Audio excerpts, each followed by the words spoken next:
Well, it's a real pleasure to be here at the University of Greenwich, and I'd like to thank the organizers of Breaking Convention for making this possible. I note the attention to detail that you've actually stopped the clock in Greenwich. And I'm sure that Albert Hoffman and Humphrey Osmond and Aldous Huxley would be thrilled to see what's happening in psychedelic science. And it was a great pleasure to stand up after the two previous speakers and seeing all this great new research that is happening. I'm an anthropologist. I'll be speaking on the basis of my own experience because I think that what one has lived oneself is one of the few things that one can be sure about. As Montaigne said, I study myself more than another subject. That is my metaphysics, that is my physics. In 1984, I strolled into the Peruvian Amazon, fresh from the suburbs and the library. I had no previous experience of the tropical forest or of its indigenous inhabitants. Back in those days, development experts said that to develop the Amazon, you had to rid the forest of its indigenous inhabitants and cut down the trees to exploit its resources. They said, Indians don't know how to use their resources rationally. Louder. Is it okay? Okay. The development experts said, Indians don't know how to use their resources rationally, and confiscating their territories is economically justified. As a young anthropologist, I wanted to study how Ashaninka Indians living in the middle of the Peruvian Amazon used their resources to show that they used them rationally and therefore deserved the right to own their lands. The point was to contradict the international development banks and try to bring about a change of policy. Hold on. Do you think we could close the door? Thanks. Try to bring about a change of policy. The Ashaninka people I was living with took me under their wing and showed me what they knew about the forest.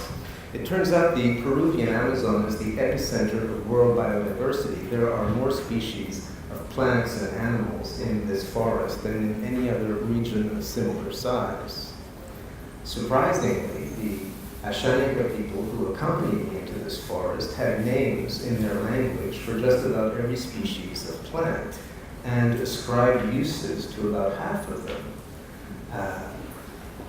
They knew plants, they used plants as foods, as building materials, cosmetics, dyes, medicines. I soon saw that these people had an encyclopedic understanding of plant properties. They knew plants that accelerate the healing of wounds, or cure diarrhea, or heal chronic backache. And each time the occasion arose to try one of these plant remedies on myself, I would do so, only to find that they worked. So I began asking my Ashaninka consultants how they knew what they knew about plants. Their answer was enigmatic. They said, knowledge about plants comes from the plants themselves and are ayahuasqueros or tabaqueros or shamans take ayahuasca or eat tobacco concentrate and speak in their visions with the essences that are common to all life forms and that are sources of information. They said, nature speaks to people in visions and in dreams. Well, I didn't take seriously what these people were telling me. It couldn't be true because to consider that there's verifiable information in your hallucinations is the definition of psychosis. It was an epistemological impossibility. And besides, it contradicted the main aim of my research, which was to try to show that these people use their resources rationally. But this was how the Ashaninka really saw things. In their view, plants and animals are like people, like persons that have their specific intentions. They think that plants and animals have kinship with us, that we're members of the same family, and that it's even possible to communicate with them in certain states of mind. They also think that there are invisible entities that animate all living beings and that can be perceived in states of trance. They call these entities maninkari, which means those who are hidden. And they also call these maninkari ashaminka, which is their word for themselves. In their view, these entities are members of our tribe. And given that there are maninkari inside plants and animals are also members of our tribe. White heron is an ashaminka. Hummingbird is an ashaminka. All the little birds are our many brothers.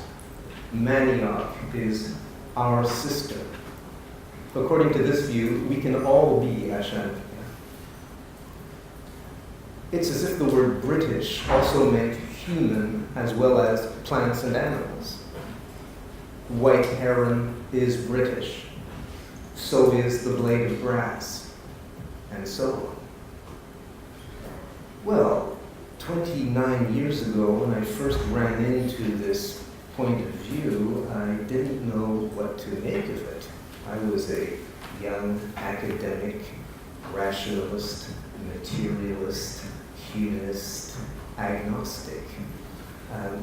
I was surprised to meet people who really believed what I considered to be irrational superstitions.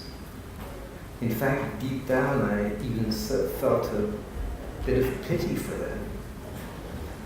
But I also felt that it was not the business of an anthropologist to laugh at people. On the contrary, the point of doing anthropology was to try to make an effort and understand what people were saying. But each time I made that effort, I would come up against my own disbelief. I would try to consider the Ashaminka's worldview, and I would see the limits of my own. So I began to ask myself why I had such difficulty considering that plants and animals have intentions. After all, what did I know about it, except that I didn't believe in it? Well, one day I was with my main consultant, who was a tobacco shaman, and he took me to visit his teacher, who was an old man. And when we got to the old man's house, he was sitting on a mat eating some tobacco paste. And when we were introduced, he looked at me with a glint in his eye and asked me whether I was his father-in-law. Well, at the time, I wasn't even a third his age, so this was clearly a joke. So I decided to play along with the old boy and answered yes. And he thought this was hilarious. And I learned later that evening that his question also meant, "Can I sleep with your daughter?" So the joke was on me. But anyway, after exchanging a few pleasantries, I asked him whether I could have some of his tobacco paste. So he handed me the gourd, and I put a stick's worth of this thick syrup-like substance between my lips, and then sat to the side and allowed the gentleman to get on with their business, and sat there for a while thinking about nothing much, which is what one ends up doing a lot when one is doing field work. And after a while, I ran my tongue under my front teeth, and they seemed particularly long and sharp. And I had a taste of blood in my mouth. And though I was a vegetarian at the time, I thought that this tasted good. And I started feeling my unshaved jowls, and it seemed that I had long whiskers growing out of the side. My body was telling me that I was turning into some kind of feline. And I had a feline feeling in my gut that was warm and powerful. It also felt wise. I started looking at these chickens that were and decided not to attack them. You know, the tobacco taste is strong. The anthropologist starts attacking the chickens. Anyway, this feline feeling was corporeal and strong, and it was also something that I didn't even think was possible. I didn't know what to make of it, and for years wasn't even capable of talking with it, but it stays with me to this day. A while later, while doing this field work, I was in a neighboring village with some men, and we were drinking some manioc beer one night and talking about their knowledge about plants. And I asked them how they knew what they knew about plants. And one man said, Hermano Jeremias, Brother Jeremy, if you want to know the answer to your question, you have to drink ayahuasca. He said, it's the television of the forest. It will show you images and you can learn things. He said, you have to diet and prepare your body and get ready for this experience. And if you like, I can show you sometime. Well, participant observation is the standard method of anthropology, so I accepted his proposal. I'm going to tell you about this experience, but in doing so, I'm encouraging no one to follow my example. In fact, ayahuasca can be dangerous depending on who you are and where you are, and it has even become illegal in some countries. But at the time, in 1985 in Peru, there was nothing illegal going on. Just a bunch of Indians teaching an anthropologist the thing to do about life. So several nights later, I found myself on the platform of a quiet house with this ayahuasquero and two other people. And before getting started, he rolled up a cigarette toé, which is a tree datura. I didn't even know what toé was. Had I known, I perhaps would have done a Bill Clinton, you know. But I didn't, so I didn't. And in fact, I inhaled the toei, and careful with toei, it's a risky thing.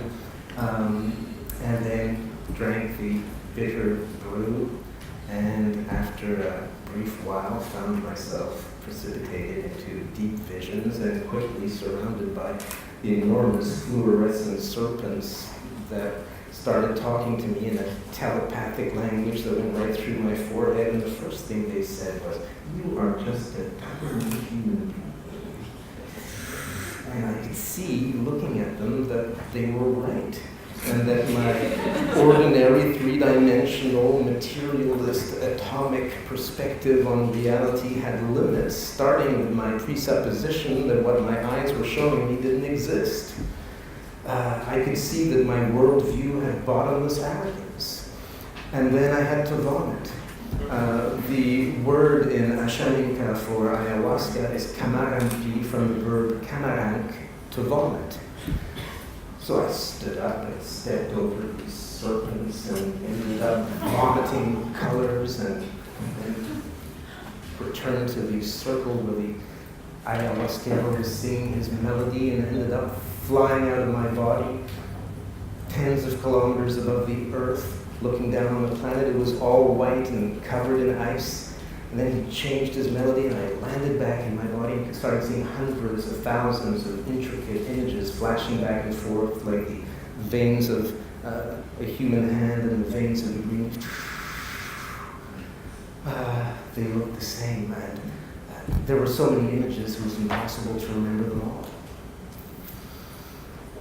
Well, the next day I tried to freshen up. I went down to the river and I took a green leaf from a bush and held it up to the sun, and I could see that it was true. that the skin on a human hand and a leaf, the same stuff. It really was true. It was the first time I thought about this. I thought, okay, just a tiny human being, but part of nature. It was like a reconciliation with nature. It was like an antidote to the anthropocentrism of anthropology, which is not nothing. Anthropology, you're a human being and you study human beings. So it confirmed what my Ashanika consultants had said. You can take ayahuasca with a trained practitioner and learn things. I'd learned that I was puny, but also part of nature. But at the same time, it was too much. How could I return to my university and hope to have my colleagues take me seriously if I told them about this? I had a conversation with fluorescent serpents who explained to me, etc., etc. The shadow of Carlos Castaneda flew over my budding career, and I chickened out. Turned my back on this mystery, continued another 12 months of field work on the Ashanika's rational uses of the rainforest, returned to my university, wrote a dissertation, and became a doctor in anthropology. Well, it took years for me to learn how to talk about this stuff. When I returned from the field in 1987, here in Europe, hardly anybody had ever heard of ayahuasca, and plant hallucinogens were not part of polite conversation. In fact, it sufficed to say that Amazonian people see plants as intelligent beings for people to get uneasy and change the subject. Well, that's how it is. Returning from the field can actually be more difficult than field work itself. You no longer recognize the people you know because you yourself have changed. You have become an outsider in your own world. And that can take some time getting used to.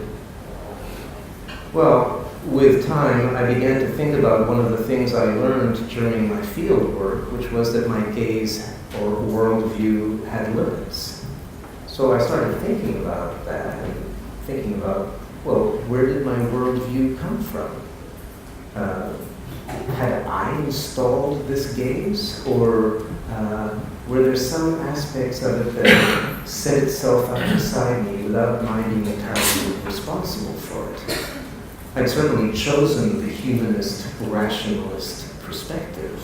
But for example, I had not chosen the certitude that plants do not communicate. This was something that had been inculcated in me during my education.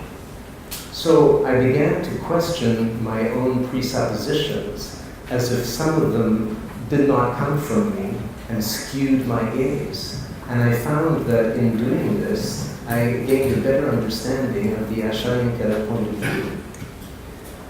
I also realized that speaking a European language and being from a European culture influenced my capacity to understand an Amazonian culture.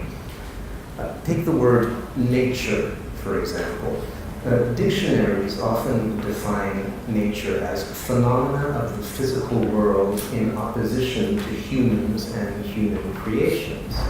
The word nature implies a fundamental separation between ourselves and the rest of the world.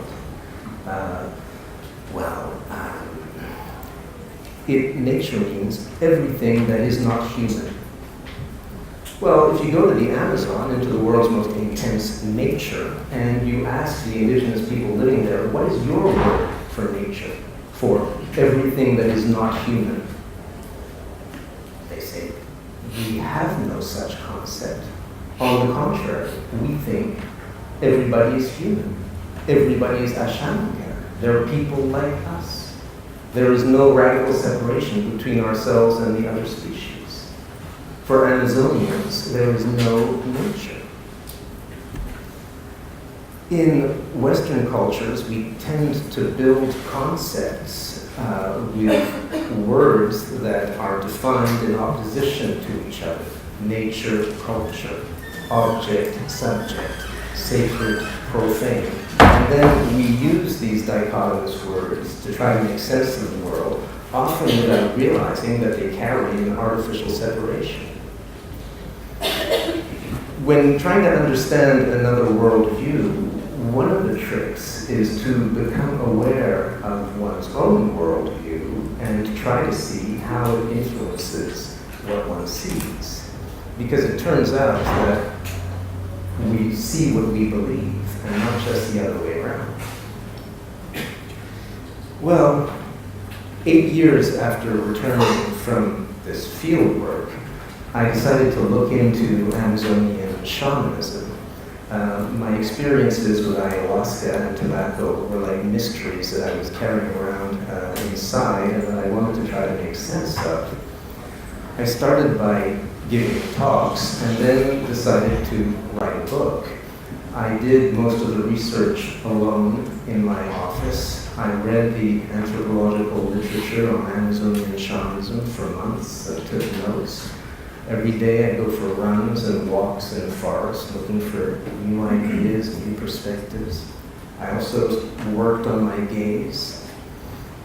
Family and friends thought I was going a little bit nuts. Their skepticism motivated me to write as clearly as possible. And it took 2 years to write The Cosmic Serpent, DNA, and the Origins of Knowledge. And when the book finally came out in 1995, I was pleased to see that many readers actually understood what I'd written. They didn't necessarily agree, nor were they meant to. The point of the book was to put certain questions on the table. It was a book that was made to be argued with. The book showed that one could find common ground between science and shamanism if one wanted to. But it also left open a certain number of questions. For example, the issue of intelligence in nature.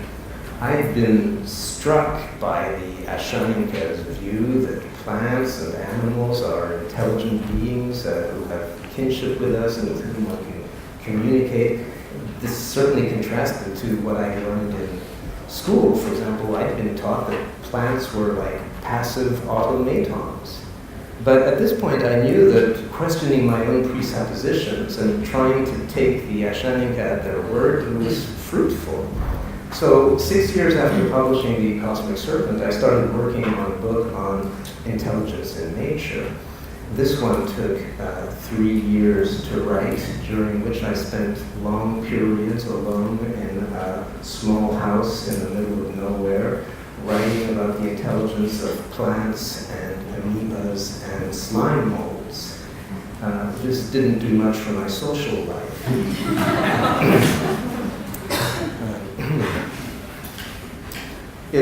To write the book, I also visited a certain number of scientists in their laboratories and found that scientists themselves were no longer talking about plants as passive automatons.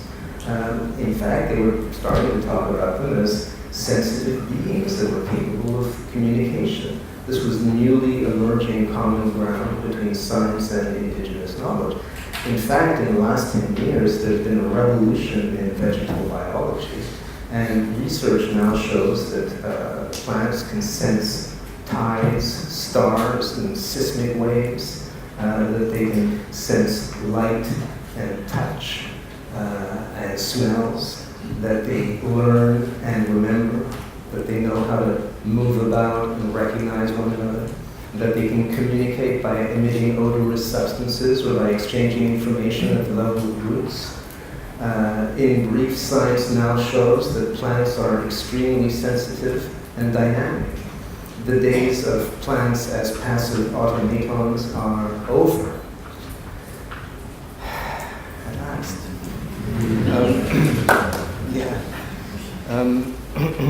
And molecular biology confirms the kinship that we have with other species, and the numerous DNA sequences we share with them prove it.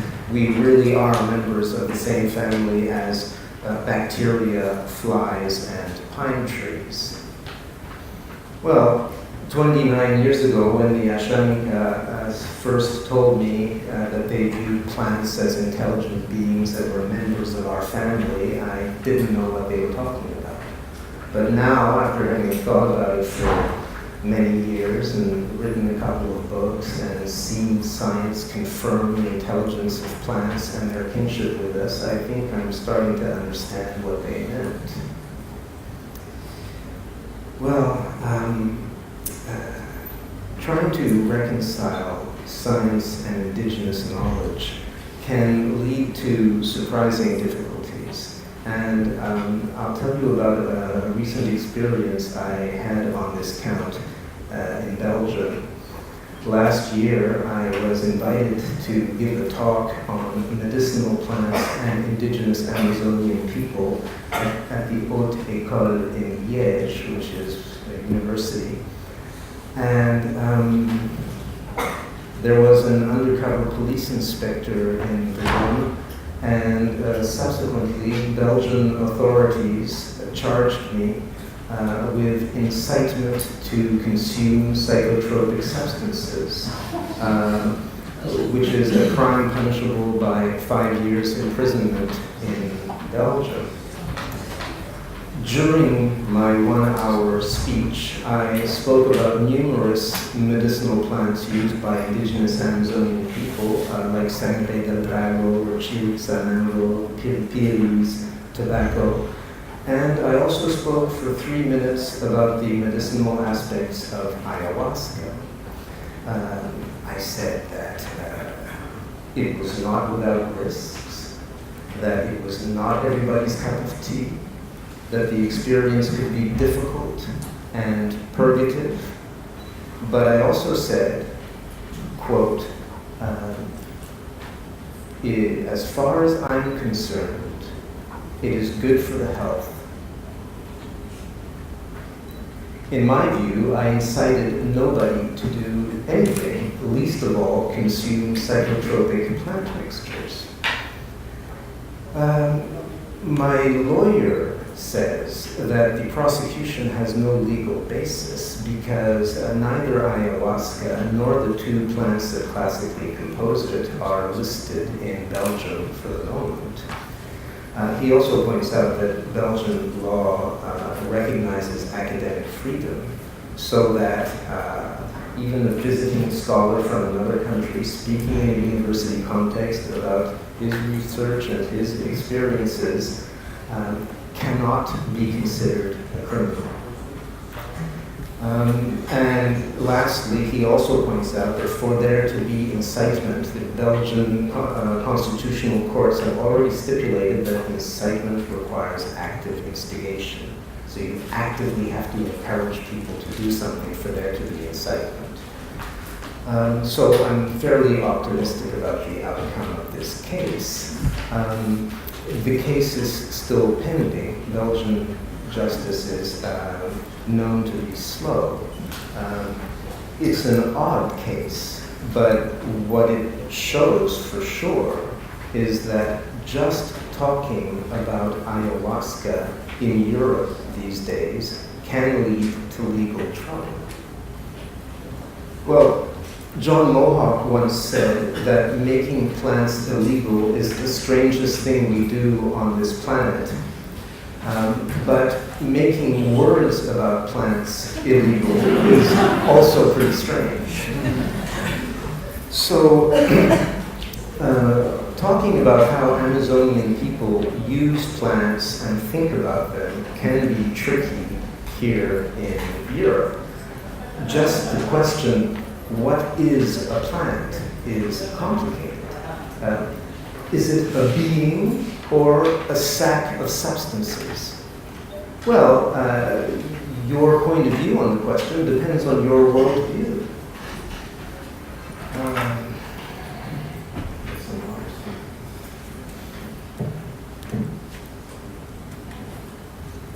Sorry about that.